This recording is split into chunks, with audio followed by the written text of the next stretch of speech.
And to be able to do these three things, we're going to have to be brutally honest.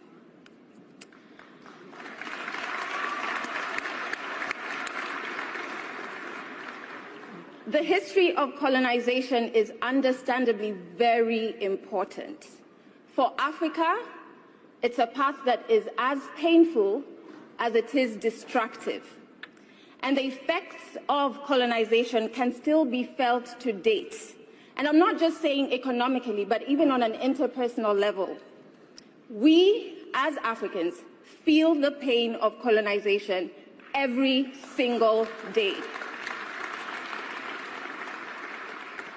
Now, the lack of a clear and strong acknowledgement of the continent's pain on this destructive past results in skepticism. And the absence of actions that will further push the acknowledgement is also a major issue in the current France and Africa relationship. In fact, the air of denial that France chooses to sit in is uncomfortable, not only for Africa, but also for France. And it does no good for either one of us.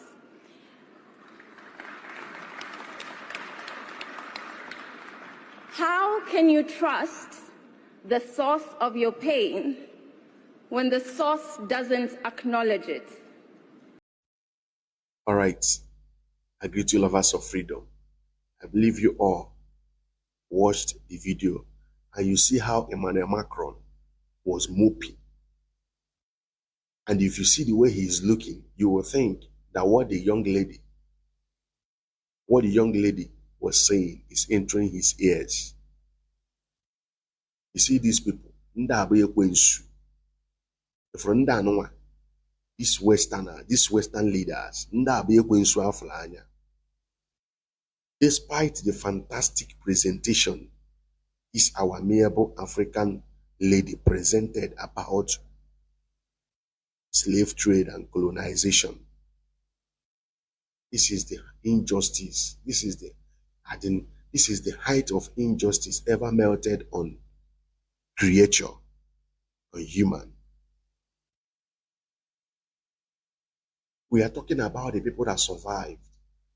What about the people that ended? What about the people that died? Because I believe that, they never gave account. They never recorded account of people that died at the process of being transported from Africa, shores of Africa, to God knows where.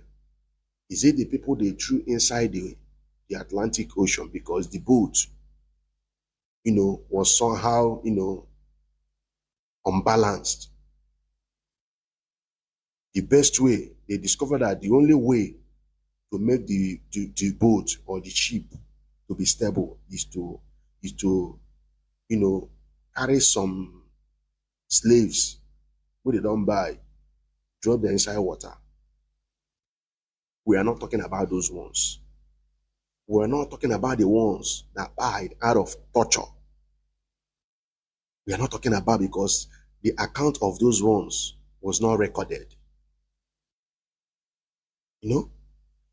Despite all these things, even in 21st century, instead of them call themselves meeting men, we saw these people for almost 400 years. We want them. They developed our place for us. They still come back and start milking their resources to this 21st century. Instead of them to tell themselves, man, let's free these people. At least enough ought to be enough. We don't try. They themselves don't try. They don't agree. They just see Africa as their inheritance. They see Africa as their properties. This generation said no more. This generation said they are saying never again.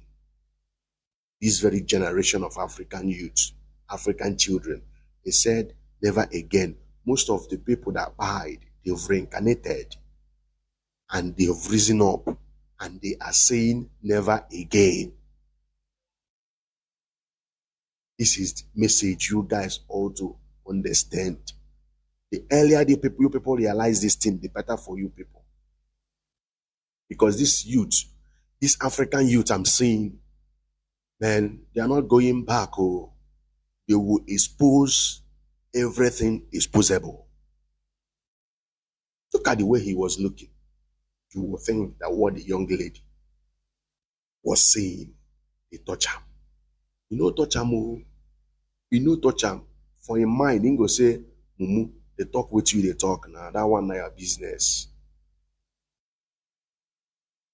Let Africa rise up. We will have to start from what? All these, what did they call them? All these their puppets. We have to start from their puppets. We have to start from their puppets. I greet you all. Peace and love. We must continue. We must continue. We will not relent. The time is now. The hour has come for us to say, you see this new colonialism, you see this slavery, this modern day slavery, which is new colonialism, it will end and it must end. I greet you all. Peace and love.